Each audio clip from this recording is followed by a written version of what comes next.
Hey, welcome back, everybody, to Muskrat Adventures. Thank you for joining. Tonight we got Matt Baker and Matt Carden joining us tonight.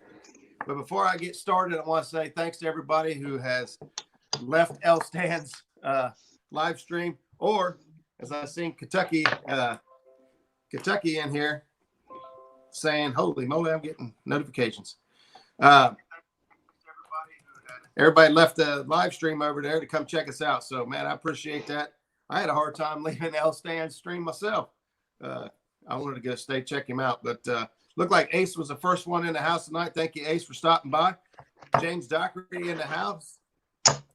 If D is fishing, it's with the Chad is in the house. So thank you, D, for stopping in. Creole Catfishing. Jeremy, thank you for being here, brother. I'm trying to get my computer to catch up, but for some reason, it just now decided to give me like 5,000 updates. LG Bass. Holy moly, what did I do? LG Bass is in the house. I'm trying to get things back on order here. Fin Seeker TV. Jeremy, thank you for stopping in. Catfishing Crappie. Mr. Mark, how are you doing? And Flint Hill Fishing. Brian, hey, thanks for stopping in, buddy. Well, we're going to get started, Rex. We got him coming in now. Hot and heavy. So Rex Blocker, Chad is in the house. Mike Greenwell's in the house. And Terry Lane. I think Terry might be a new one. So thank you guys. William Winterstein. And thank you guys for stopping in. We're going to get started here. So I had the honor and pleasure of fishing with Mr. Matt Carden yesterday on the Hoover Reservoir with Skip Stewart. And yeah, buddy. Matt is normally a bank fisherman, and we was able to actually put a couple tricks in the hat and some tricks up his sleeve for fishing the bank down there on Hoover. And Matt, what'd you think about fishing out of a boat instead of a bank? I tell you what, man, it was a lot better than just. I don't mind sitting on a bank because that's what I've been doing for all of my life. For the most part. Right. But it was definitely a cool experience being out there on the boat, being able to see the different structures and, the places fish could be holding towards the bank. I'm going to keep that in my pocket and not say that out loud. Yeah, you're going to have to. Put that away and stuff it up to the side for now. I tell you what, man, I had such a blast yesterday from 7 a.m. to 7 p.m. It was nonstop laughing and telling stories and having a good time and seeing how many times I could try knocking you guys out of the boat. Guys, he is not joking. I'll tell you what. You may have seen it on video a couple times, but it ain't nothing compared to being in the boat with that boy. I'm telling you, that rod flinched. I never seen somebody move so fast. Especially someone as big as me. Well, I wasn't going to say he is a big, you're not. That's okay. I'm a big boy. You're a husky fella, man. Right. Shoot. That rod twitches. He is out like a fart in a hailstorm. Yep. Hey, we got Norm in the house. Skip Stewart, thank you for stopping by. Tim Molina. Looks like the crosses are here. Thank you guys. Buckeye Catfish. What's up, everybody? Stopping in. So what would you say would be your favorite thing about fishing out of the boat yesterday? I think the best part, minus catching the fish, of course, was hearing all the stories, listening to all the techniques. And, I appreciate the fact that you and Skip took your guys' time to, show me the maps and show me like the structures and the ledges. And, man, you were on it yesterday. You were like, all right, this is where the fish is going to be. I was like, I don't know. And then bam, got a fish. Yeah. You're on top of it yesterday. Yeah. Sometimes the fish could be pretty predictable. Just looking at your Navionics, and putting yourself at the right spot.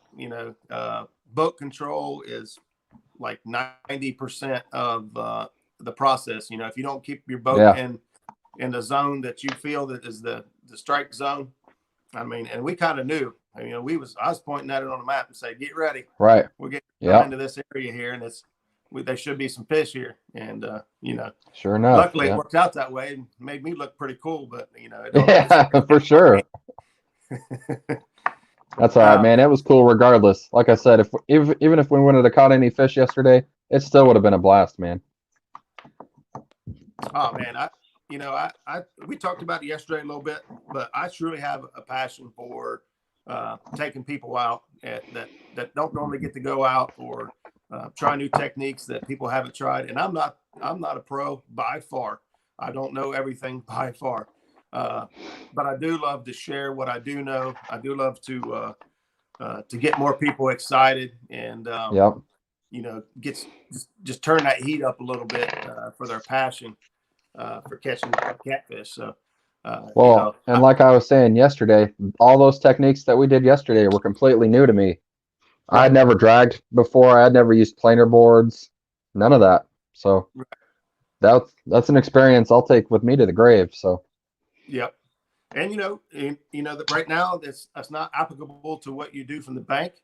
There are yep. times that you can use planer boards from the bank, depending on, if you fish in a river or things like that have current, and you can get out on a point of some sort. You can Yeah. send a planer board out there and keep your bait out there in the zone. Right. So there are times you can use a planer board from the bank. It just takes certain scenarios to make that work. But Yep. You may find yourself later down the road picking up a boat and dragging baits and running planer boards and all that fancy stuff. I ain't gonna lie. I was looking at boats on my lunch break today at work. You was what now? I said I was looking at boats on my lunch break at work today. I knew you would be. Honestly, I heard you talking about. You've seen these guys putting in, some small boats and whatnot. And you're like, man, that's all I need is a little boat just to get around. Yep, that's it. And you do, especially if you don't fish with a bunch of people, you find yourself, being able to venture out on your own. If you're like me and love the idea of a kayak, but just don't trust yourself to I don't trust myself enough. Besides me being overweight, I've got some balance issues, besides being, clumsy, I guess. So I don't trust myself in a kayak. So as you can tell, my boat, you don't really fall out. You're not going to just. No, I tried. Remember? I tried a couple times. He tried to push me out of the way. You don't come out of my boat very easy. But no. So Matt, the reason I made the thumbnail the way I did, and I'm sure people kind of chuckling, is for most of the folks that are in here, through YouTube, most people see your name as, or have seen your name as Matt Baker. Correct. And of course, everybody else sees the YouTube or Facebook. Actually, did you change your name here? Oh yeah, sorry. Where's that? Right there. Yeah. It's Matt Carden. Yeah, I see it now. I know, it's weird. I've done that from the get-go. Yep. Yeah. So if you don't mind, just kind of, if anyone's still scratching their head about what's going on there, you can maybe kind of clear that up for them. Yeah, that's fine. So as I would think most people would know, but if not, that's fine. I'm adopted. I was adopted about 17. So my biological last name is Baker, and my adopted last name is Carden. And I would love to just make it my adopted last name, but it's paperwork and takes time and money and stuff I just don't have right now. So, to be honest with you, it's, there's people on Facebook that I don't really want to talk to anymore. And, how easy is it to say, Matt Baker, oh, he's right there. So I use my adopted last name. It's easier.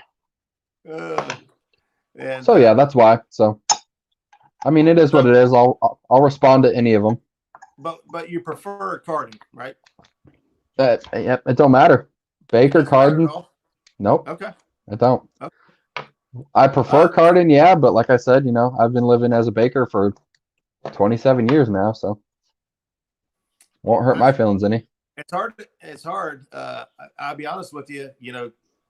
Being introduced to your name as Matt Baker through YouTube originally. Yeah, I know. Kind of hard, and it just rhymes so much better when you say Matt Baker, the knife maker. I know. Yeah, for sure. Hey, I see a couple. To be honest with you, it'll probably stay Baker, unfortunately, but yeah. Norm asked if I could tell a little bit about the boat, what kind of boat it is that we're fishing out of, and so what I'm running is a 1983 Sylvan deep V. It is 22 feet long, and it is 90. It's actually not that wide, believe it or not. I think it's only 90 or 92 inches wide. It might even be 88. I can't remember. I tore the entire boat apart, stripped it down to the bare metal, and built it from the floor up. And so I moved the console around. I shoved basically everything far forward in the boat as I could, and opened up the back of the boat, and it really opened it up. We got a lot of room in the back of the boat to work. So it's nothing fancy. I slapped a redneck camo paint job on it. It looks good though. Yep. I made half of my decals myself. I'll go into detail with that maybe some other time, but spray paint, run an old 93 Johnson 150 GT on the back. I got a 9.9 kicker motor that yesterday started and ran great. And then for the first time, and then after that, it ran, but it just sounded like it wasn't getting something right. So I have to check. I was going to ask you about that. Did you figure anything out on that yet? I didn't even look at it today. I helped my buddy out all day. Yeah, that's fine. So, but yeah, and then I got the big Turova up front, the 112 36 volt. I absolutely love that thing. It's worth more than the whole boat. Yeah, no kidding. Carlson says, "Don't tell a lie. The Muskrat is a double rod trailer." I could probably make my pontoon into a trailer. It's 30 foot long. It's a big boat. But it's an old Johnson too. It gives me fit. It looks like I seen Mike Greenwell say that he got his boat to a mechanic today that says he might have it up and running this weekend. Man, that would be fantastic. I know I feel your pain when it comes to boat trouble, and it is frustrating. Yeah, that's one of the advantages of being a bank fisherman. You don't have that headache of a boat. It does save you some money. Yeah, that's true. The pontoon is a houseboat. Yeah, it might be. Yeah, I can make an enclosure on that thing and just set it up for the winter, couldn't I? No kidding. Pretty much anchor in the winter. You can't really do much drifting and dragging with a 30-foot pontoon. I'm just going to tell you how it is. It's just tough. But so Matt, we was using chicken yesterday. Chicken. Huh? I tell you what, man, I ain't gonna lie. When I first got up that morning, I was like, man, do I really want to bring chicken? I don't think it's gonna work. And then, man, it's a good thing I brought chicken. Because I messaged you the day before. If you didn't have chicken, I was getting some. Yep. Up there on Hoover, it does work pretty good. Yeah, no kid. It has its we days. caught. I mean, go ahead. We caught what? 6 out of our 11 fish on chicken, something like that. I believe so. Yeah. Catfish and Katie Collins. Hey, thanks for joining. Brandon Cross, thanks for hopping in. Who else? Lynn Leeper, thanks for stopping by. Kentucky Catman, Jim Clark in the house. Hey, Jim, thanks for stopping in, buddy. I was talking to him a few minutes ago. We were talking about knives. Talking about knives? Yeah. You guys go start talking about grade metal grade and all that stuff, man. I have no idea. I just want something that'll hold an edge. That's pretty much, because I'm not very good at sharpening knives. Maybe you have to show me what I'm doing wrong. I use them, after, or the regular old knife sharpeners you get at Walmart or something. You just slide the blade through and sharpen them up. But I'm generally not very good at sharpening blades. Yeah, I actually use a whetstone or a wheatstone, however you want to pronounce it, and it takes some work, buddy. I've spent many hours trying to sharpen a knife, just one knife. Yeah. Yeah, it took forever. Here's how successful I am at sharpening knives. This is my pocket knife, and this is the Outdoor Edge pocket knife. It's a nice knife. Oh yeah. Well, here's the cool part. I'll get it back. Oh, you just take the interchangeable blades and slide your new blade in, and you're back to using knives. Nice. That's cool. the blade is not very durable. The metal is, not the greatest. It's not very thick, but if I need a sharp knife, I just change the blade. Right. Norm says, I've had people fight me for 12 years saying chicken ain't catfish bait, but look at all of them now. It works sometimes like any other bait. I tell you, it's sometimes better than every other bait. So it is, it's a force to be reckoned with. Work sharp knife sharpener. Did Jim say that? Yep, Jim said that. Yep. I need to get one, Jim.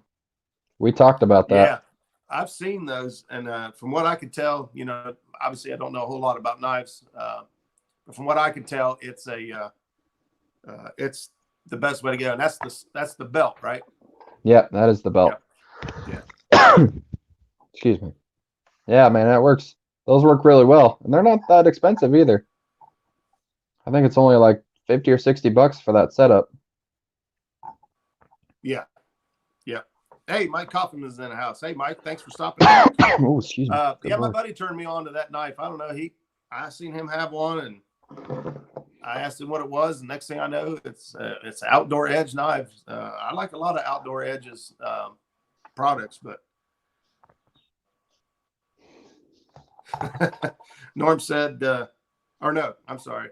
Mark said, Brian's talking about his age up there.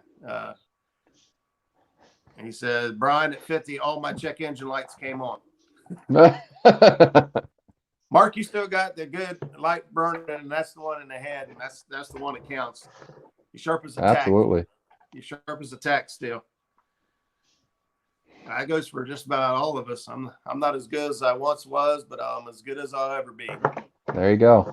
Yes, sir. Don't throw away any blades. You tell me I can sharpen them things up. I've already went through a dozen or 10. I feel like Jim said that one too.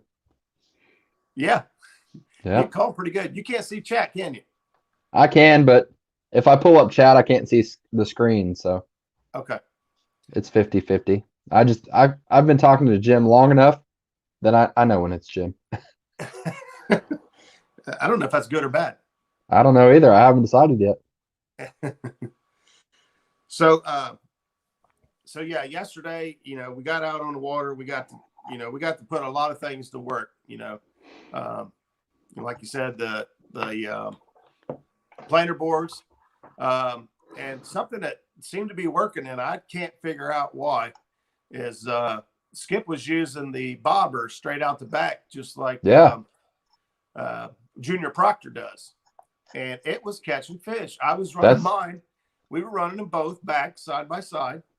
I would probably run mine back just a little less distance. Than 300 feet. Yeah, less than 300 feet. But that line, they put that bobber on there and send that line back. And that, I don't understand why that would make a difference. I don't know either. That's the fish I caught my first, that's the bobber I caught my first fish on in the morning. Yeah. Yeah. Yeah, your 18 came off of that one there. Chicken. Yeah, it did. Out back. Off a chicken. 275. Skip said it wasn't 300, it's 275.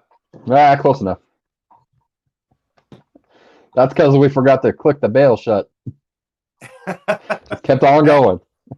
Hey, I told on myself already. When I went to Alabama, I did that. I was letting that line go out, and then I just forgot about it, and it's gone, all of it. So somebody eventually going to snag into that and be really upset. I don't know how many feet of line, because I packed it full with brand new 50-pound slime line, and it was a Penn Squall 20, and it holds some line now. Right. So any questions you guys got for Matt or I, feel free to throw them in there. I didn't get a notification. That was for Kevin. I seen Kevin pop in here. Palmetto Cats, thanks for stopping in, brother. What's up, Kevin? In the house. I ain't gonna lie, Kevin. I was wearing your shirt under all those layers yesterday. He was. He thought he was eventually going to get a break it out, but that was not going to happen. Didn't do it. I got my hoodie off for like half an hour, and then it got cold again, and that was it. That was all she wrote. Right. Hey, Jim, how'd you do yesterday on Caesars Creek? I haven't been on Facebook or really much of any social media. By the time we got home last night and put things away and got to bed, Yep. I was whooped. I was whooped too, buddy. I fell asleep. I was out. Yeah, we was on Hoover. Those of you that stopped by yesterday and got to hang out for a little bit, we went live for 3.5 hours. Yeah, that went quick too. It was amazing how fast time went by yesterday, and that's typical when you're dragging. Like Skip and I were talking yesterday on the way home. You know, when you're dragging and drifting and bumping and doing things like that, time goes by so much faster. You're busy, you're interactive, you're constantly moving. You know, we all end up saying at one point, like, I don't think we sat down for I think the only time 2 out of 12. Yep. I was about to say, I think the only time we really sat down was for lunch, and that was for a minute, maybe. Creole Catfishing asks, on a fillet knife, what makes a good knife versus a cheap one? Is it the steel type, the blade design, or what makes it better? If I would have to choose, so I'm no expert by no means, but I would think the metal type or the steel type would make the complete difference. You know, stainless steel, high quality stainless steel, like the Bubba knives. Exhibit A. The Bubba knives are good fillet knives. You were cutting through those bluegills like that was hot knife on butter, man. Yeah. I've put them through way bigger fish than that. I put them through some big nasty carp, and they're the real deal. So I don't know what kind of steel they use. It's flexible. I don't know either. Yep, I'll have to do some research on that. I'm kind of curious now. They hold their edge unbelievably. Because I used that last knife of mine for 2 years before I lost it out the back of the boat. And I'm telling you, you know, even the tip of the blade, that first, 2 inches of it, it never got dull. I could fillet 3-inch shad both sides and not cut the spine. I mean, it's that sharp. Yep. So when I lost, I hate spending $40 for a fillet knife, but I went out and did it anyway. And they make them even more expensive than that. I prefer the offset blade and the handle that one has. Yeah, that was really cool. I've never seen a fillet knife like that. Yeah. Yeah. I like it because you can get down close to the board. That blade is offset from the handle. So you can have your handle here, blade still down here, and you can really put the power to that blade and really put the power to the blade. Let's see. Catch back up here. Terry Lane likes his Bubba knives. And we hit 13 blues the other day at Caesars Creek, Buckeye. So I don't know if I missed Buckeye's update. I can catch crappie and white bass, but I'm missing it on catfish. I don't know what to tell you, Jim. I think you fish Hoover too. If you ever want to get together, I ain't no pro, but we can go shot and dragging some baits on Hoover. Just let me know. We'll set it up. Yeah, we'll definitely have to go do that again. What's that, buddy? I said we're definitely gonna have to do that again. Oh yeah. Yeah, for sure. Greenwell says $1.99 knives from Walmart for me because they always end up in the river. Yeah. If you got that issue, now for me, it looks silly, but I cut about a 4-inch piece of pole noodle, and I'll tie a rope through the handle and put a rope through the handle of everything. My fish grips had a float on them. Everything I got's got a float on it.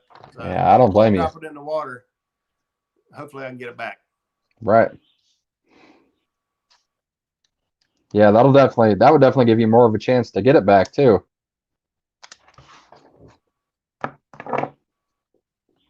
Oh, Jim says he's going to Hoover tomorrow with a friend. Oh, nice.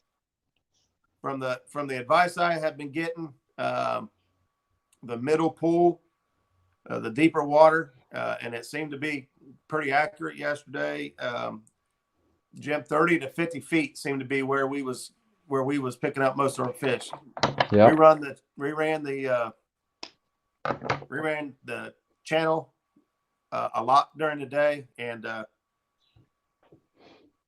we ran the channel most of the day anytime when the channel hit a steep ledge or got close to the ledge, we was typically picking up fish. But that only lasted, for a few hours of the day, and then things kind of changed. Yeah, that was weird. I wonder why it changed like that. Norm says, Roger, when are you going to go fish the Ohio River? I don't know, buddy. I'll be honest with you. This week's looking pretty tight. I leave Saturday. My daughter, their school was shut down for COVID, and she lives in Connecticut. Her mom ended up moving out to Connecticut, and long story short, she went to Connecticut for a while with her mom, and but because she's doing all online classes, I can go pick her up and bring her home, and she's going to come home, stay through Thanksgiving break. So Saturday, I'm driving 6 hours. Halfway there, her mom's going to meet me, and then 6 hours back. So 12-hour drive on Saturday. So after that, I'll have my daughter with me for about a month. I know last time she was down for a couple of weeks, I pretty much shut down everything. I didn't do anything, go anywhere. I just wanted to enjoy every moment. And but this time, I'm going to be able to get out and get some stuff done. She's actually bringing her best friend with her, which would be kind of cool. Get to meet her friend that I've heard so much about, and plus, she'll have somebody to hang out with if I decide to sneak out and do some fishing or some hunting. I haven't stepped foot in the woods yet, and it's kind of starting to kill me. You got a little taste of that yesterday. Man, we tore that up yesterday. Yeah, that deer meat. Yeah, Matt brought. It was gone. Matt spoiled us, man. He brought some deer. I don't know what you call them. The deer sticks. Deer sticks, yeah, like a beef deer stick. sticks, and yep. And then I brought some trail bologna. Trail bologna. Yeah. Huh? No, man, we tore it up. I hope you didn't bring it all, because we went through everything you brought. Oh yeah, that was the rest of it. It's gone. Let's see. I think I missed a question by Mike. Maybe Creole's answering for me. He says, Mike Kaufman, the only issue may be limited to line capacity. It'll hold up unless you can consistently catch real big ones. I've got one on my bumping rod. So I missed your question there, but hopefully Jeremy Creole Catfishing answered it for you. If not, you can throw it out there again or send me a message. I'll try to help you out. Skip says that was some awesome deer yesterday. Yeah, Skip, you tore up those sticks, buddy. Every time you looked down and saw that bag, I had to take it away from him. I know, you had to hide it.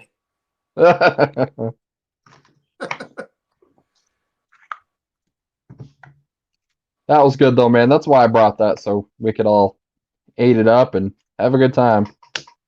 Hey, Kazi, thanks for stopping in, brother. I appreciate you stopping in yesterday on the live stream and trying to point me in the right direction. So thank you, brother. Appreciate you. Let's see. Oh, man. Kevin says he's got a multi-blade set of Bubba's, and they're awesome. Nice. Somebody worked out the dough there. This is one Bubba knife is pretty expensive. I don't know what a set of Bubba blades would cost. Actually, might not be too bad if you buy a big set.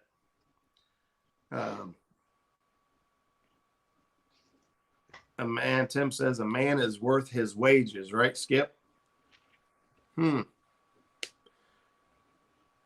Oh, Mike says he was asking about the Abu Garcia 5600. Found one on Facebook. Thinking about getting it. Yeah, those. I don't think I've used a 5600, but I have heard of people using them. Matter of fact, I thought last night on Catfish Weekly, I was listening as we was driving home. Skip and I were, but I thought the I forget his name. I think it was Josh that caught the 900. Was using a 5600 when he caught that fish, and was using it. He prefers it because it's a small profile reel. I can't remember for sure Hey, there he is. Mike's in there. My buddy just kind of, yep, you got 5,600. So if it'll hold a 92-pound blue cat, yeah. Yeah, and I thought that too. I didn't want to say that until I got to check myself. The 5,600 is left-handed. Oh, wow. I thought that was right, but I'm not for sure. But Jim says the 56 is left-handed. And he's got enough time to research everything, so I believe him. I believe it too. It is great to be an American. I like the flag and eagle. Oh, thank you, brother. That's my daughter. My daughter painted that for me. She's got some pretty good skills, and I think it was last year for my birthday. She painted that for me and gave it to me, and I absolutely love it. Thank you for noticing. Let's see.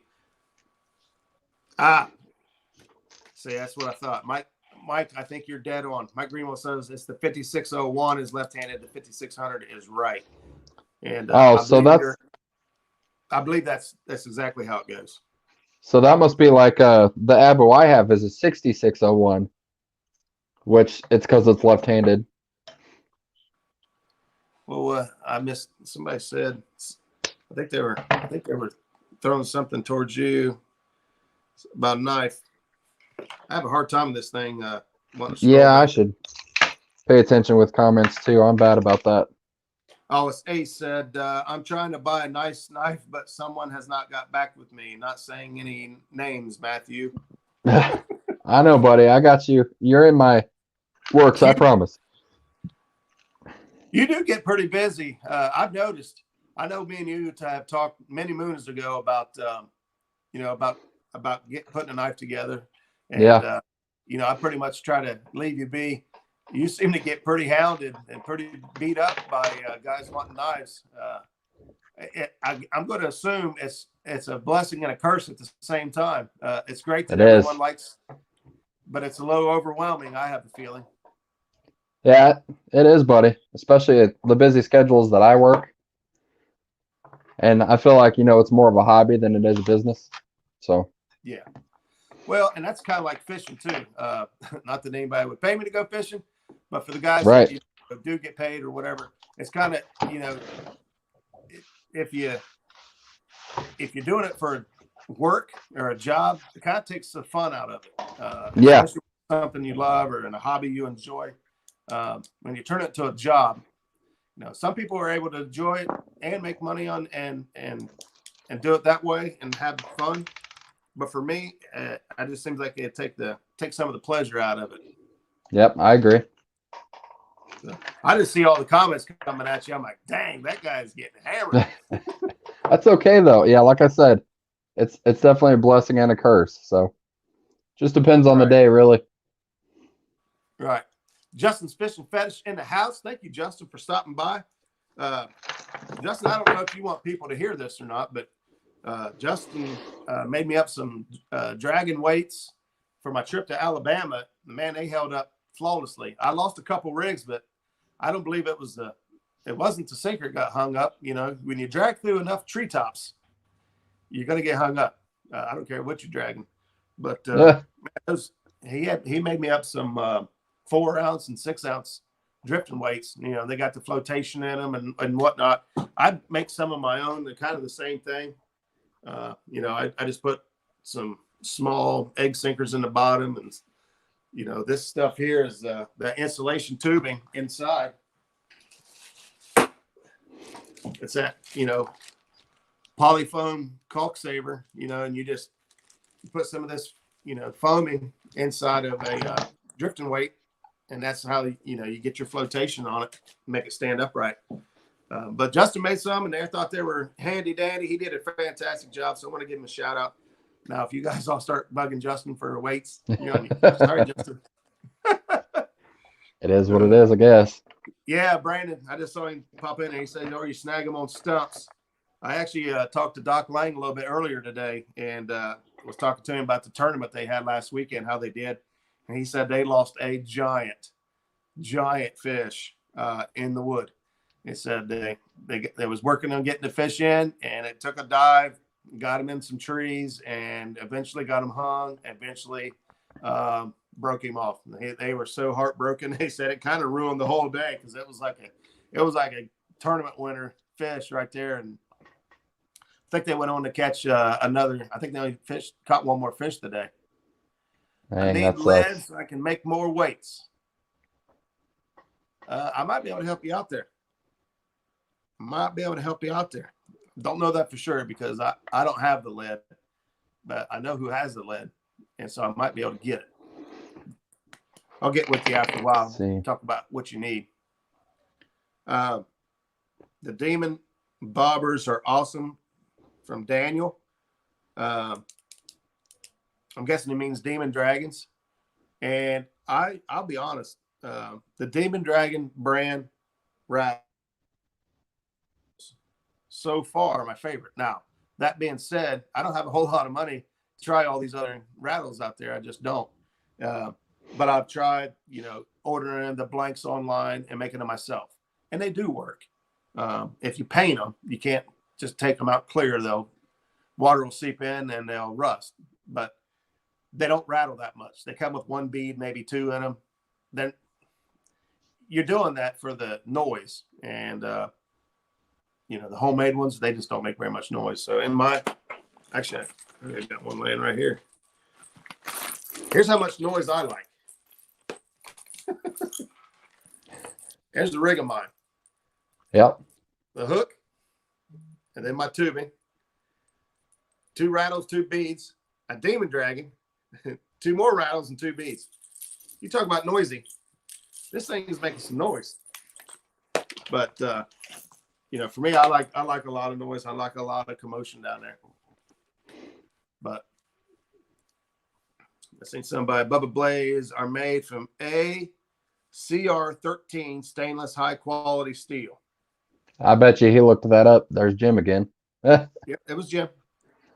I told you. Ultra chubs as well, says Brandon Cross. I don't think I've tried an ultra chub.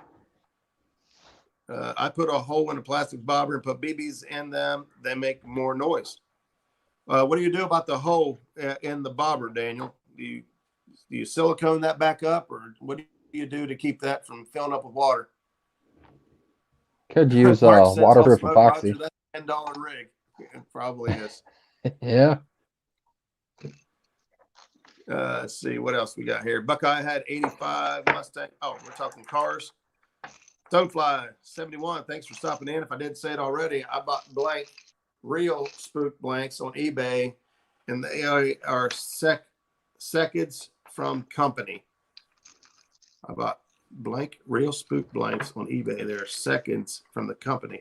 So I'm guessing maybe leftovers or something like that he picked up. What are you playing with over there? I seen you playing with something. Me? You had a rig out there? I'm over there. So I've got a whole bunch of these rattles. And I learned yesterday that if you get some quick clips, you can pre-make your rigs. And it's so much easier. So as soon as I get some quick clips, I'll have some rigs made up that I don't have to worry about, even if I'm on the bank.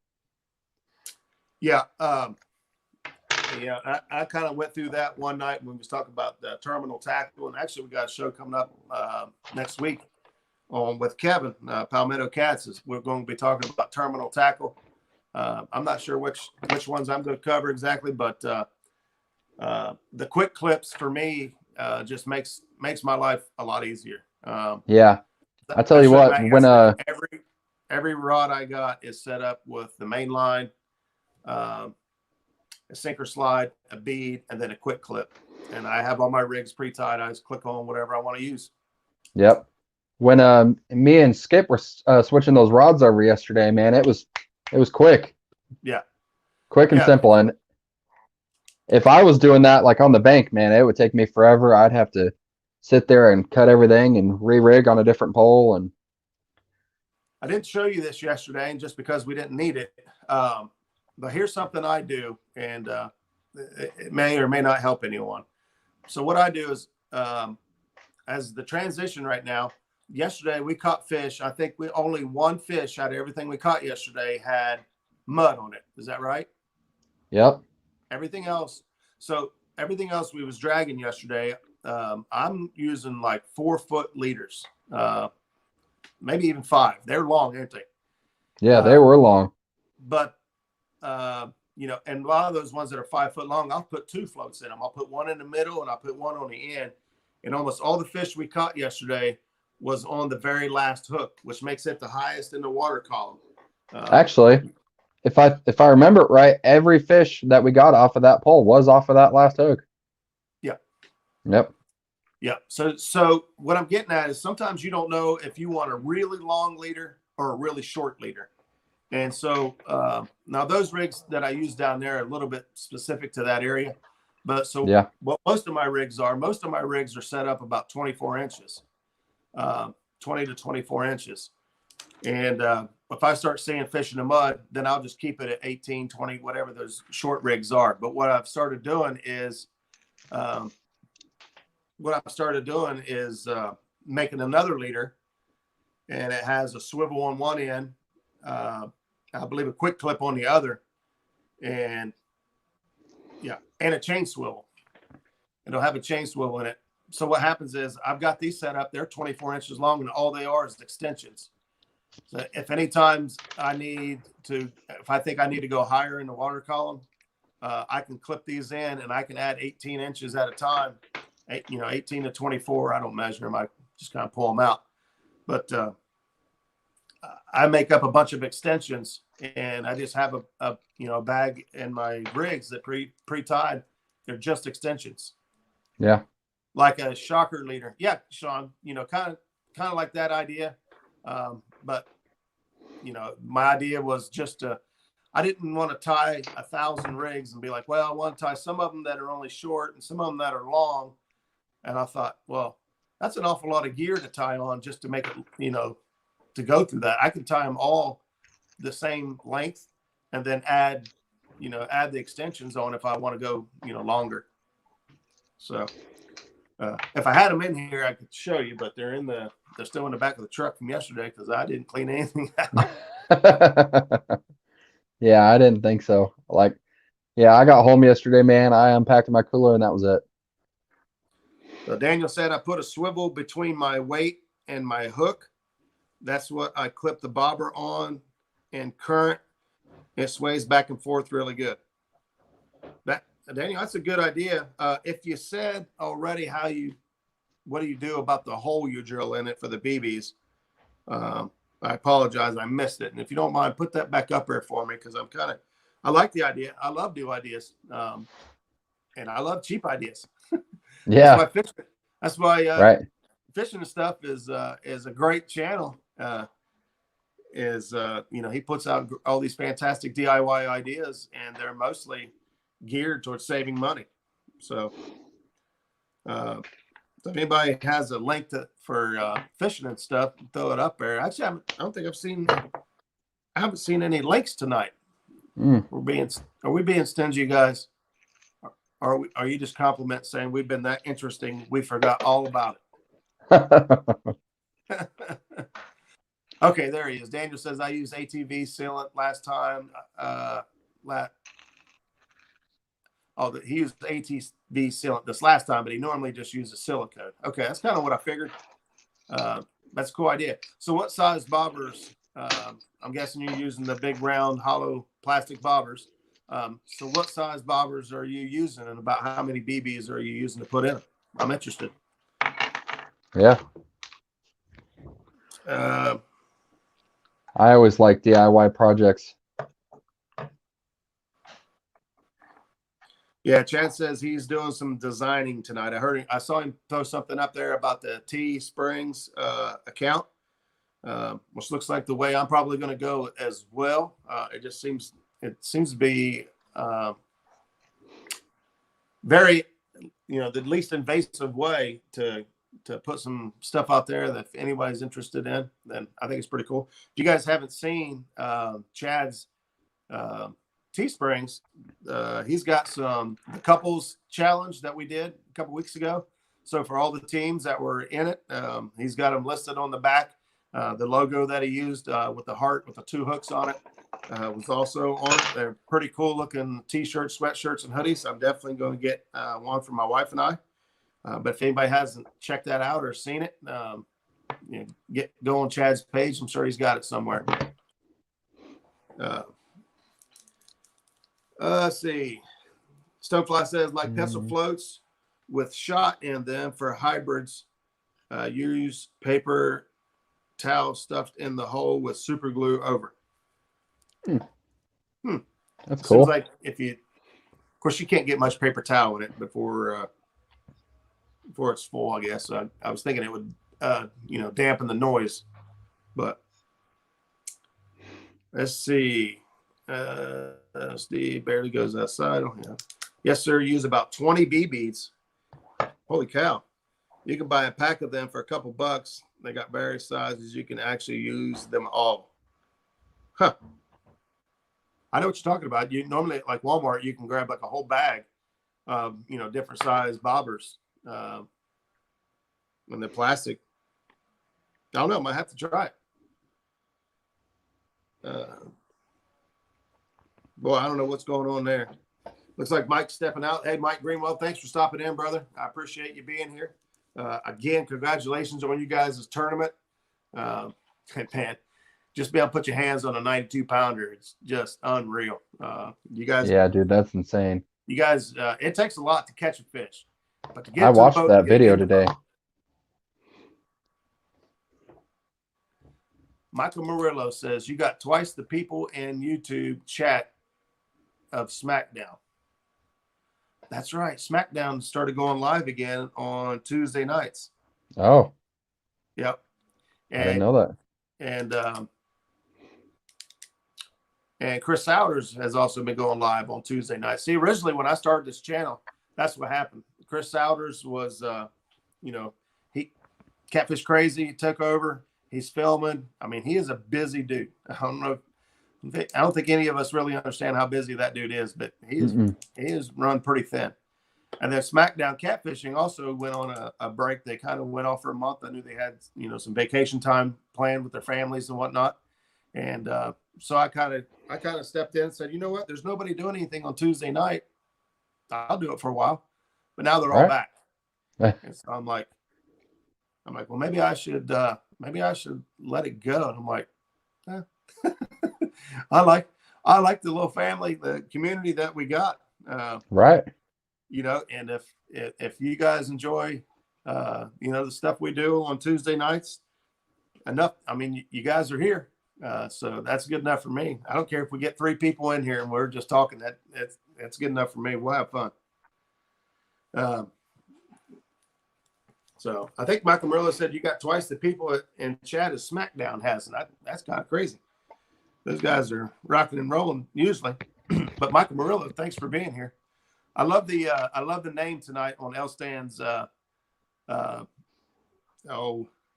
his thumbnail. He said Vegas lights and catfish bites, and I know. Yeah. He says he gets most of his catchy, maybe all of his thumbnails from you. But that one was a pretty good one. Yeah, that was a good one.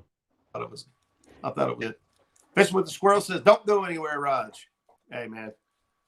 I ain't planning on going anywhere. I have fun doing this. I really enjoy when I can get a good guest on here. I've got another great guest lined up. Trying to lock him down, pin him down, commit to a date.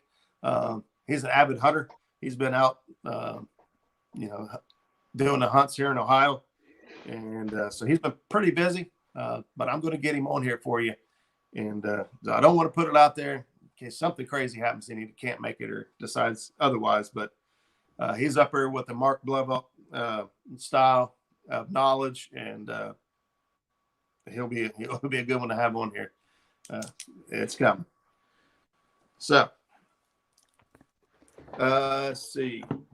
Clay Hill says, man, I can never get too fancy when I'm making rigs because the river I fish is so snaggy. I hate losing them after all that work. Yeah. Putting money See, into it. That's kind of how I feel about the reservoirs that I fish, man. They're just so snaggy. I mean, I catch fish, don't get me wrong, but I lose so much gear in a day. It's crazy. Oh, D says, we are here for you, Roger. We can watch the replay of the others. Man, thank you very much. I appreciate that. I Yeah, really thanks, do. Miss D. I have a good time, being on here, sharing stuff, talking to you guys. Like I said, this is pretty much how it goes on the boat, ain't it, buddy? Yeah, for We're real. just hanging Yeah, out talking. yeah.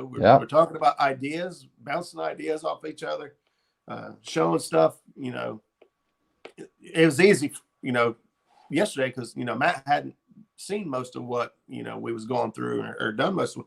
So it was a lot of explaining and a lot of you know just kind of going through why I think the way I do Yep. or whatnot. And then like you said, we kind of cheated. He got out on a boat and we was able to go through and mark. Say he was actually using a hunting app, which is very accurate when it comes to GPS pins. Yeah, it really is. It's very smart. I'll be honest. I use my Navionics, and I'm hoping it's accurate, but I know the hunting apps because I use them as well are very accurate. Yep. So it's very smart, by the way. Yeah, I marked. He was able to drop pins anywhere Yep. that he thought, I need to hit this from the bank. And I marked I think I dropped about a dozen pins yesterday. yeah, yep. So He'll be there. now I just need to go get me a couple of longer rods so I can get the casts a little bit further out. Hey, I did come across. I looked in the garage today. I told you I had that 12-footer. Yeah, I believe I have an 11-footer and maybe even a 10-footer. I couldn't tell without pulling them out of there. Nice. But I'll hook you up. They're not fancy rods. They're the old, the old blue and white. Somebody help me out here with these rods. They're about 40, 50. I think they're closer to $40 rods. They're not nothing fancy. But man, you can really put it out there. You get some distance behind you. Yeah, no kidding. I think I've got two. Actually, they're right here because I don't have reels on them, but I've got two bank rods that I use a lot. And we talked about rods the other night, and Cat Max was one of the rods that everyone had talked about.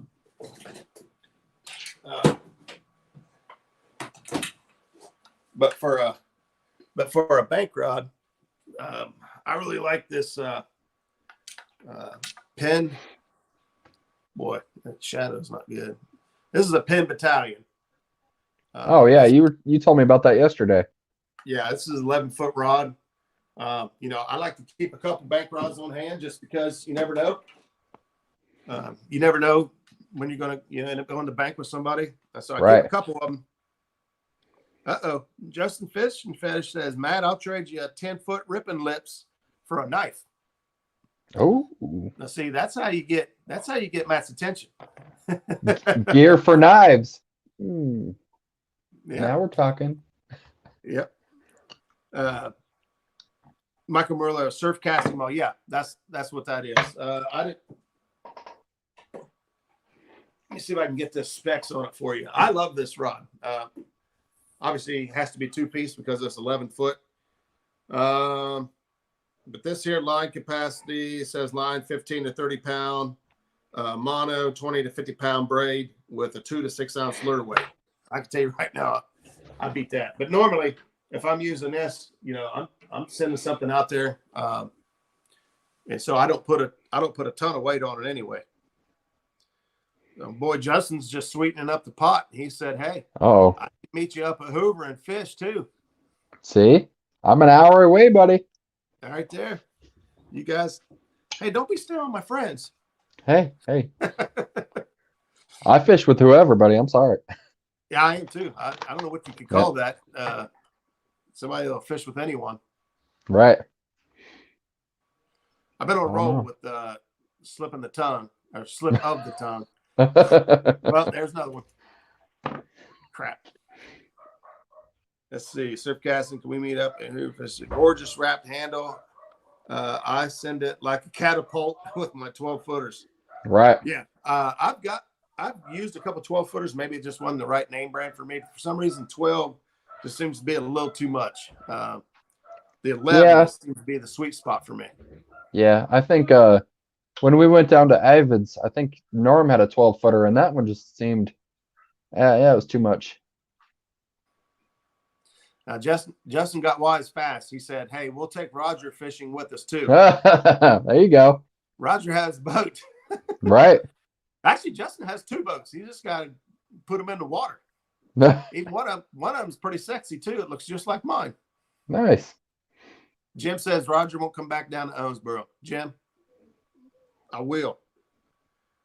I gotta get my things together. Especially right now, my daughter's going to be down for a while. Yeah. I won't be taking any trips. I mean, I'll still get out and fish for a day or hunt and do things like that, but I probably won't take any trips through November. Come down to Texoma. I'll take you out, Daniel. You'd be surprised if I show up. No, it'd take a lot of planning. I wouldn't show up. Right. Skip says Humminbird, Lowrance, and Garmin. I'm guessing somebody asked what units I run because I run them all. Yeah, that's another thing I was. Go ahead, bud. I said that's another thing I was doing yesterday. I was bouncing between 3 screens, like, oh, that's cool. It's just like the rods. Yeah. Like we talked about on Sunday night. I didn't know what I liked, so my boat came with the Lowrance TI7. And so it was pretty cool. I liked it. But to be honest, I really started to fall for the quality of the Humminbirds. So I picked up a Helix 7 and, then I ended up breaking the transducer on the Lowrance. So it cracked. It was like $300-$400 or $200 or $300 for the Ultra Scan transducer for the Lowrance. And I'm like, man, I hate to spend that kind of money just for a transducer. And it just so happened, man, I caught those Garmin 93 SVs on sale around Christmas time. They were like $500. That might be at $599. For some reason, I think it's $499, but I don't know. They're like over $1,000 now. Ouch. Yeah. So I picked up, actually Skip Stewart runs the 93 SV, and man, he had that thing dialed in, and we was getting fantastic images. Side imaging was great. It was very easy to use. Already had built in, Garmin runs avionics built in stuff. So I picked that up. So here I am. I use the Nice. Garmin, or I use the Lowrance just for mapping, since how it doesn't have a transducer. Is it a Ultra HD? Which one you talk about, Mark? Ultra HD. I'm guessing you're talking about the Lowrance because I don't think the Garmin is that. You and I bought the last 2 Roger. That's right. Matter of fact, Chad, if I'm wrong, tell me, but I think I can't remember if you went and bought yours and told me and I went and bought mine, or other way around. But I bought mine and told you and you went and bought yours. It happened one of the 2 ways, but we took the last 2. That's a new transducer for the Garmin's. Ultra HD. I think it is. Mark, I'd have to look, but it's only, it's coming up on a year old now. Yeah. I may have not got it then. I may have got it in the Spring Fishing Classic, to be honest. It may have just still been cold. Michael Murillo says, Daniel, I have been fishing for nearly 40 years. I have never caught a flathead or a blue. What? You're missing out, buddy. I don't really target them, though, either. Well, that Right. makes a big difference. That makes a big difference. Mark, if you're talking to me, I'm A-okay with that. Hit me up anytime. If you're not targeting the species, then, or if they're not relevant in the waters you're catching, A lot of guys struggle with that when they talk about, being a trophy catfish, for us on the Ohio River. Now, granted, down Owensboro, they just put a 92 pounder in the boat. But typically around here, when you get in the 30, 40 pound range, that's a great fish on the Ohio. Right. You get in the 50 pound range and higher, that's a rare fish. That's just a rare fish for around here due to the circumstances that we have. So a trophy, on the Ohio River, to me, is anything, over 30 pounds. That's a great fish. Now you travel south, and you get down on the Tennessee River, and you get down around Watts Bar and Wilson and Wheeler. You know, a 30-pounder isn't that uncommon, so that's not really a trophy down there. You know, you catch. Heck, we was there for 10 minutes, had a 53-pounder, and we're like, holy smokes! We thought we thought it was going to be hot and heavy all week. Kentucky Catman says 50 plus is an awesome fish. I agree. You know, really almost any body of water you go to, 50 pounds is a fantastic fish. But I'll be honest, there's times like yesterday, we got an 18-pound fish, right? That was Matt's biggest fish, and we were high-fiving. Oh man, I was so excited. Shaking like a leaf. I mean, it was, you know, and that was a trophy. That was a trophy in my eyes, at least. That lake only gets to 40 pounds, but you know, right then, Matt, that was a trophy. That's the biggest catfish he's ever caught in his life. Yep, that's it. That sounds so much better, doesn't it? It does. It does. So yeah, it's one of those things. I'm gonna have to go back there this weekend. I'm gonna have to do it. Go back and get it. I can't go this weekend, but I hope you get in there and bust them up. That's all right. I can use my tactics that I got. Try out some bank fishing. There you go. Let's see right here. Michael Murillo this spring. We can change that. Mark throwing out offers to Michael Murillo. You might want to take him up on it. Mark is the man. He can catch some fish. Yeah, Daniel says if you're not going for those fish, it's kind of hard to catch them. 50 plus is awesome fish. Mark says, Michael Murillo, next spring, I can put you on a flathead from the bank and a big one. Skip says, I'd like to hear about it too, Mark, if it has to do with the Garmin. So hopping in there. Like I said, me and Skip have the same unit. Justin said 45-pound from a city pond is an amazing fish. Thanks to Catman. Yeah. Watching Gabby catch that fish, man. I think that made everybody's insides turn to mush. Yep, it did. That's just crazy. And it was a great fish. Down there, and it's crazy the places Jim can find the access. He's able to locate this little pond. You know, you wouldn't think of it to be anything for around here at all. And I'm talking like monster gizzard shad. You know, these big blues and stuff. I'm like, what in the world? I think Jim's catching them out of the river and putting them in there. I don't know how. Let's see. Daniel says 45-pounder that I caught, the blue cat. I feel like it should have beat it by now, but I am proud of that 52.5 flathead. 50-pound flatheads are pretty rare. Yeah. Pretty rare. I'm very lucky. My PB is 55. It's a change, but odds of that happening again are pretty slim. Let's see. Michael says, I am down like a rodeo clown. So, let's see. I don't want to fish. I don't want to fish with Gabby. I don't want to look bad. That says Buckeye. He's just kidding. I fished with Gabby. I've been fishing with Gabby probably a couple times now. She's been on the boat with us. She is fun. She is funny. The kid meets you for the first time, and she gets comfortable enough to jump up on your lap on my knee and rip a big fart and giggle. I just looked at Justin. I'm like, did she just do what I think she did? My knee is warm. I think she just. Oh shoot! That kid's something else. She's hilarious. That's funny. Jim's telling me shut it down. Shut it down. All right, we'll shut it down, Jim. Let's see, Michael says I can't usually do much in April, but I start taking time off in May and beyond. We will look at the schedules as it gets closer. Yeah. And there's Jim. 68-pound was his best ever flathead. That is a gigantic fish. And to be a flathead, to top that. Big. That is.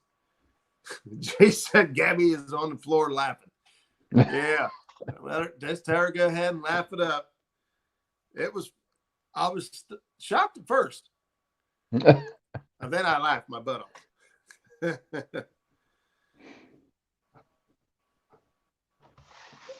Oh, stocking river fish. I know how it works. That place gets flooded. That's how them fish get in there. I know what's going on down there. At least I think I do. That's good enough. Right. Matt, it won't be long, man. We're gonna get you. We gotta get you down the river. You have never caught a flathead. Nope. We're gonna put you on a flathead. It's gonna have to happen, buddy. For sure. Yep. If I'm willing to make that drive to Hoover, I'm willing to make the drive to the river. So hey, leave your hat off there for a second. Kevin came in earlier and said he wanted to know if either one of us really have hair because we always wear a hat. I need a haircut to beat all, to be honest with you. I'm kind of embarrassed. I need to. It's kind of receding, but that's okay. That's why I wear a hat. Well, that's what I think I got a forehead, and you have about a 7 or 8 foot head.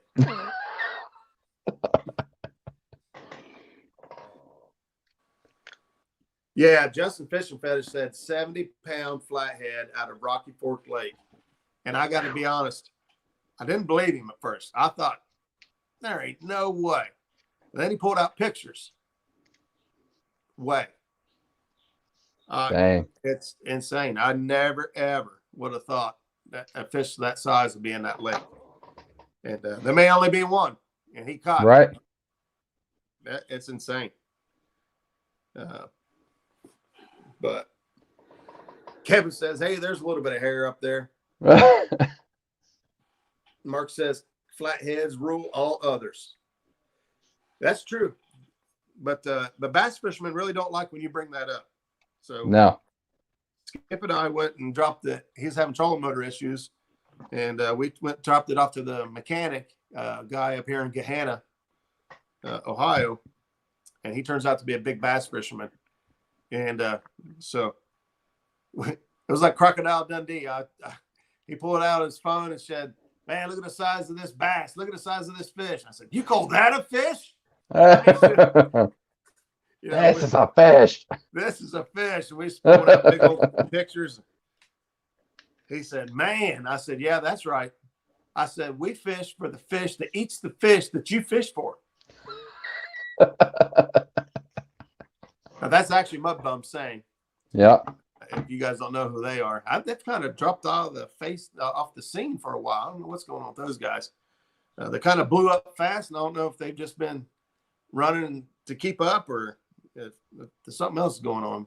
I used to really enjoy the Mud Bum fishing guys show. They had these guys went out and set ditty poles or like bank rods. And they would set limb lines or rods or whatever, and they'd pound them in the bank and set them and bait them up. And then they come back and check them, or, a lot of times they'd go out and fish rod and reel while the baits were soaking.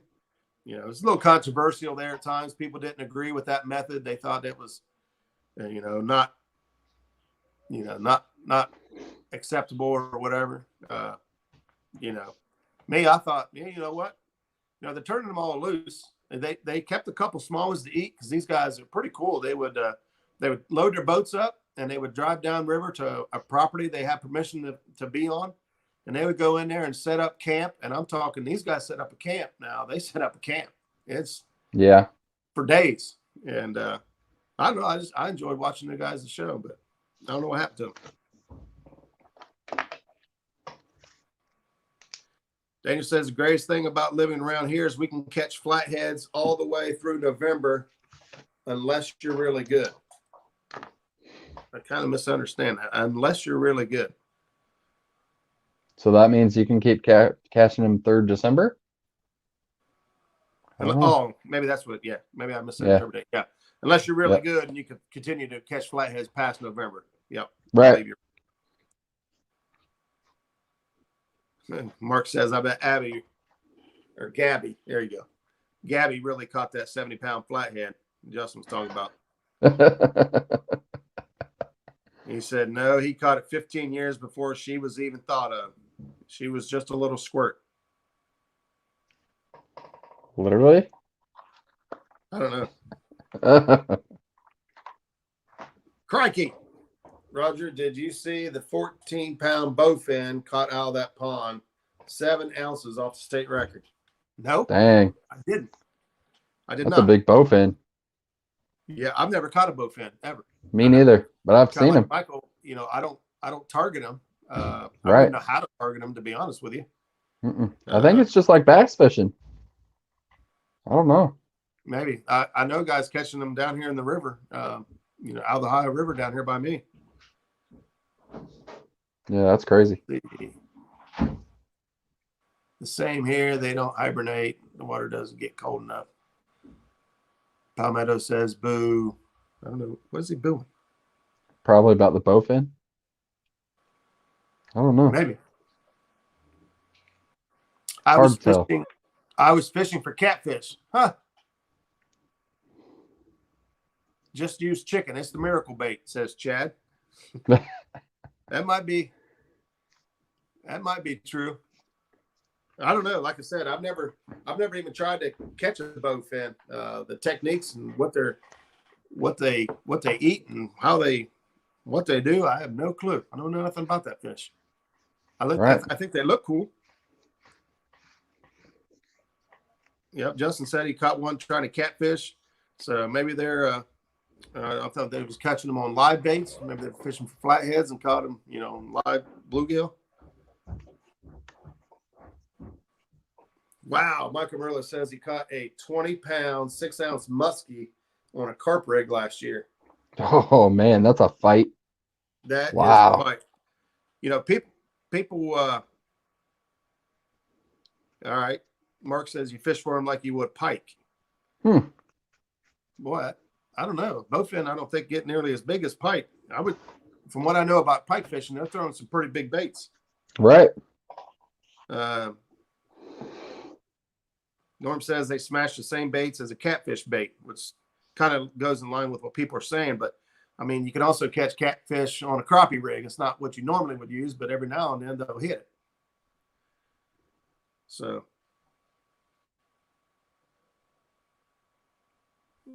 Jeremy Creole Catfishing says they stock up at the hydroelectric plant most of the year. Very difficult area to fish. Bowfin roe eggs are worth $6 to $15 a pound.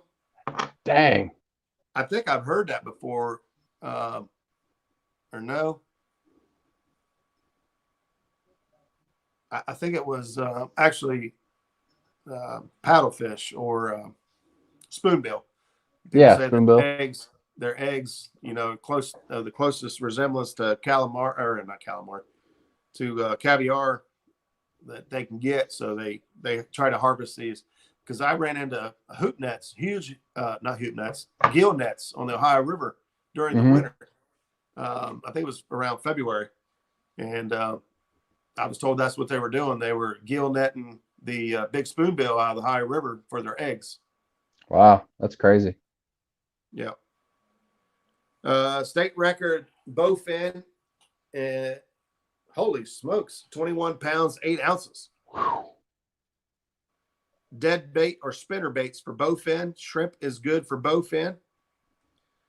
You guys are making me want to go catch a bowfin. Bowfin are mean and have a mouthful of teeth. That makes them even more intriguing to me.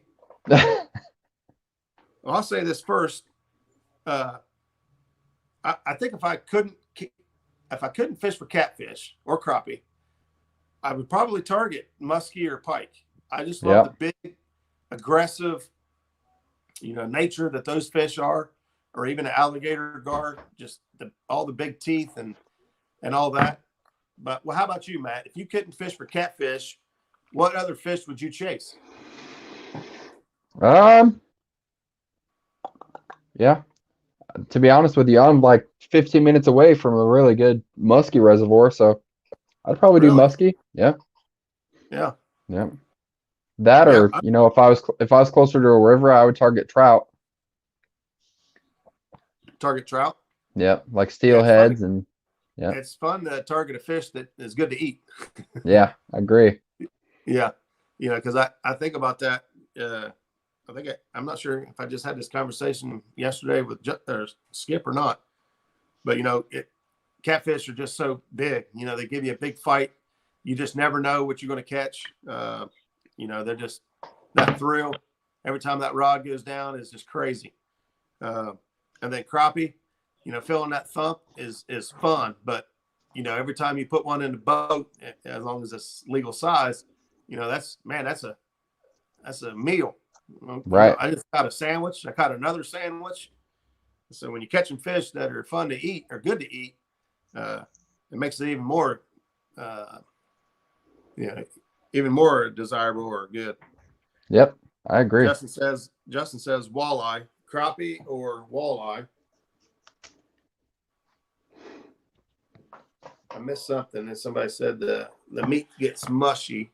You have to keep fresh, put them ice right away, or meat turns much pretty quick. Justin said walleye, stripers are fun to catch. Says squirrel. Carp too. Carp would be another one. Carp would be another one I would target if I didn't. Yep, they're a fun fight.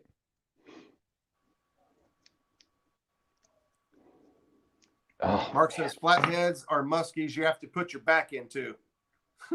That's what he tells all his muskie friends. Crappie fillets, love it. Oh yeah, I don't know why you'd say that, Mark. I'm not sure if people know that you like catfish and crappie or not. Me neither. Not sure. Really not sure.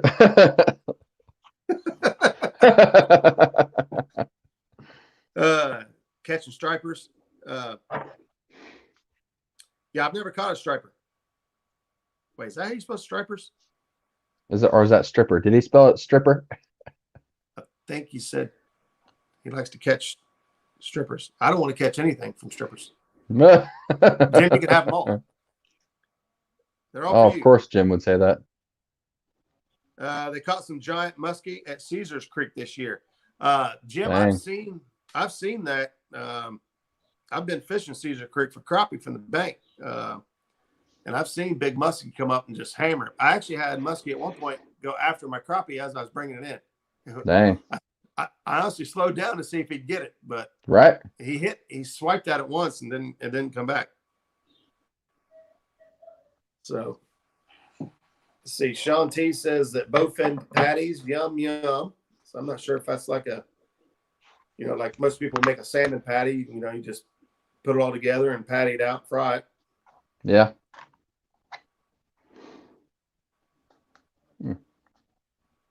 Let's see. Target walleyes and salmon and trout breeds more. Skip says they have some good ones there. Buckeye. Sean T. Stripers will give you something. Nope.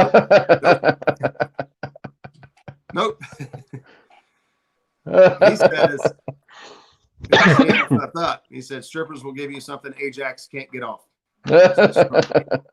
Yeah, so he can just have that. Yep. They just Merry got Christmas, more buddy. muskie and blues in the last couple of weeks at Caesars Creek. I've seen that. I didn't see the numbers, but I did see that they had put a bunch more fish in there.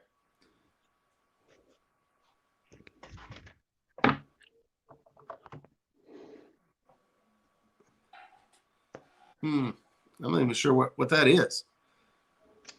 Trail Catfishing says that Hayes, they're kind of considered trash fish in my area. They're ugly, they're mean, and they fight to the end. That's why I named my engine shop after them when I had it.